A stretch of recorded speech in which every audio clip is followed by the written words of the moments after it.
Bonjour, bienvenue sur ma chaîne YouTube. Aujourd'hui, j'avais envie de partager avec vous sur un sujet qui me tient à cœur et qui me passionne, c'est le langage corporel. Le corps nous parle effectivement. Alors dans un premier temps, il va être question de se situer par rapport à son corps. Où je me situe moi par rapport à mon corps? Est-ce que, je suis, plutôt,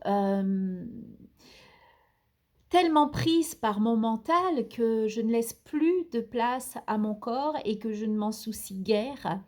Est-ce que, au contraire, je suis tellement à l'écoute de mon corps que, je vais être très triste de le voir changer et évoluer?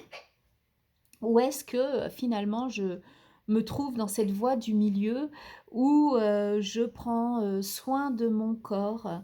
Alors prendre soin de son corps, c'est d'abord se demander, «Est-ce que mon corps se trouve dans mon aura?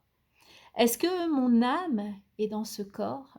Voilà, prendre soin de son corps, c'est, réussir à trouver un équilibre dans cette trinité, liée au corps, à l'esprit et à l'âme. Voilà. Alors, j'ai pris quelques notes pour être bien concise et pouvoir vous donner le maximum, d'informations précises. Hem, alors, quand cette communication avec le corps est rompue, c'est qu'il y a, quelque chose de perte de communication entre notre âme et notre corps.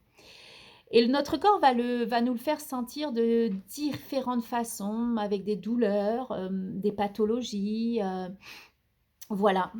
Parce que le corps, comme le disaient, les moines bouddhistes, c'est le temple de notre âme. Alors moi, j'utilise un autre terme, je dis que le corps est le véhicule de l'âme et il faut que l'âme ait envie de rester dans ce corps, que le véhicule soit agréable. C'est comme nous, on aime rentrer, dans une voiture, qui est propre et qui est bien rangé et bien notre âme a envie d'être à l'aise dans ce corps et prendre soin de son corps, c'est, aller, le plus loin possible, avec lui, en bonne forme psychique, physique et ça, c'est très, très, très important. Alors, on va déjà parler de l'aura. L'aura, qu'est-ce que c'est?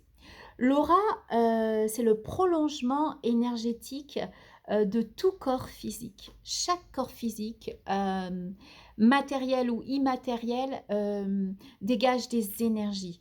D'ailleurs, ça me rappelle, une citation d'Albert Einstein qui m'a beaucoup marquée quand j'étais adolescente, qui disait, il disait: «Je crois en une vie après la mort, parce que l'énergie ne peut pas mourir, elle circule, se transforme et ne s'arrête jamais.»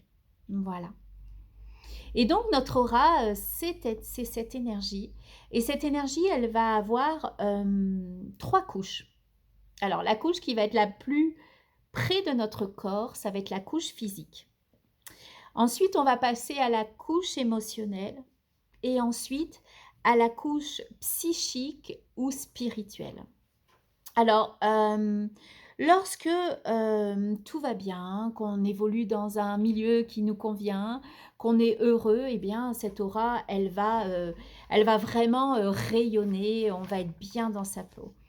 Et lorsque, au à contrario, on va, vivre quelque chose de compliqué pour nous, on va avoir une contrariété et bien, c'est cette première couche, qui va nous parler, la couche, psychique ou spirituelle. Elle va nous dire qu'il y a quelque chose qui ne va pas et peut-être dans notre alimentation, peut-être dans notre environnement, peut-être qu'il y a des personnes toxiques autour de nous et en fait, cette première partie, cette première couche, la couche spirituelle, va nous envoyer des signaux. C'est ce qu'on appelle l'intuition et là, on va sentir qu'il y a quelque chose qui ne va pas. Alors, si on l'écoute, il y a pas de problème, on va s'éloigner, on va régler quelque chose dans notre alimentation, on va, se créer un environnement, plus propice à ce qu'on désire profondément. Eh bien, cette aura va à nouveau rayonner. A contrario, si, on ne l'écoute pas, eh bien, ça va toucher, notre, 2e couche, la couche de notre aura qui est émotionnelle et ça va créer, toutes les émotions qu'on peut ressentir quand, par exemple, quelqu'un nous trahit. On va avoir de la déception, on va avoir de la tristesse, on peut avoir beaucoup, beaucoup de colère aussi, et puis on peut être déprimé et puis on peut être, aussi, angoissé. Et puis là, à nouveau, le même système va se réenclencher si on est à l'écoute de ce que, du coup, les perceptions énergétiques nous envoient. Eh bien, à nouveau, l'aura, va rayonner et par contre, si on ne va pas l'écouter, eh bien, ça va être au tour, de la couche physique, de répondre. Alors comment le corps, de cette couche physique, va réagir? Eh bien, le corps va se fermer.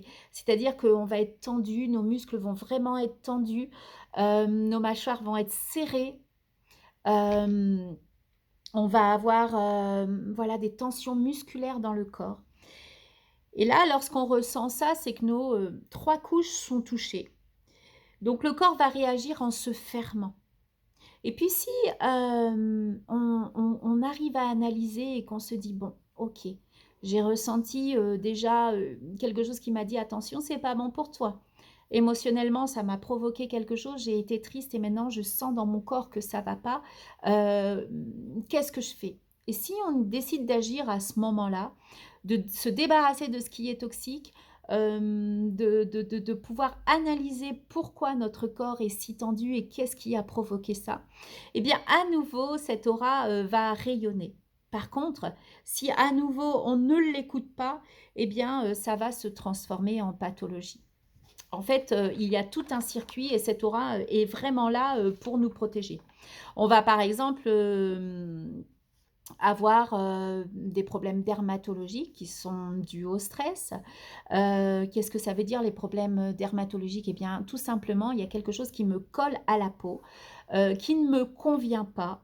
Bah, voilà, au contraire, on vient me coller et ça ne m je ne supporte pas ça, ça me crée des démangeaisons et je ne peux pas, supporter le contact, de cette personne. Voilà, après ça peut être, si on s'écoute pas, des choses beaucoup plus, graves, comme du psoriasis, un mélanome et cetera.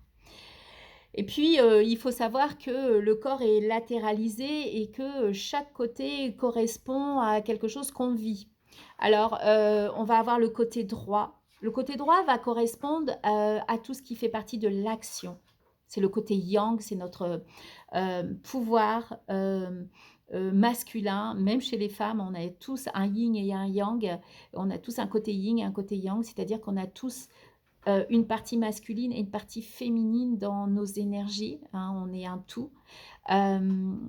Et puis, la droite va être l'action, va être liée au père, au fils et le côté gauche va être, notre yin, ça va être lié à l'intuition, à la mère, à la fille, voilà.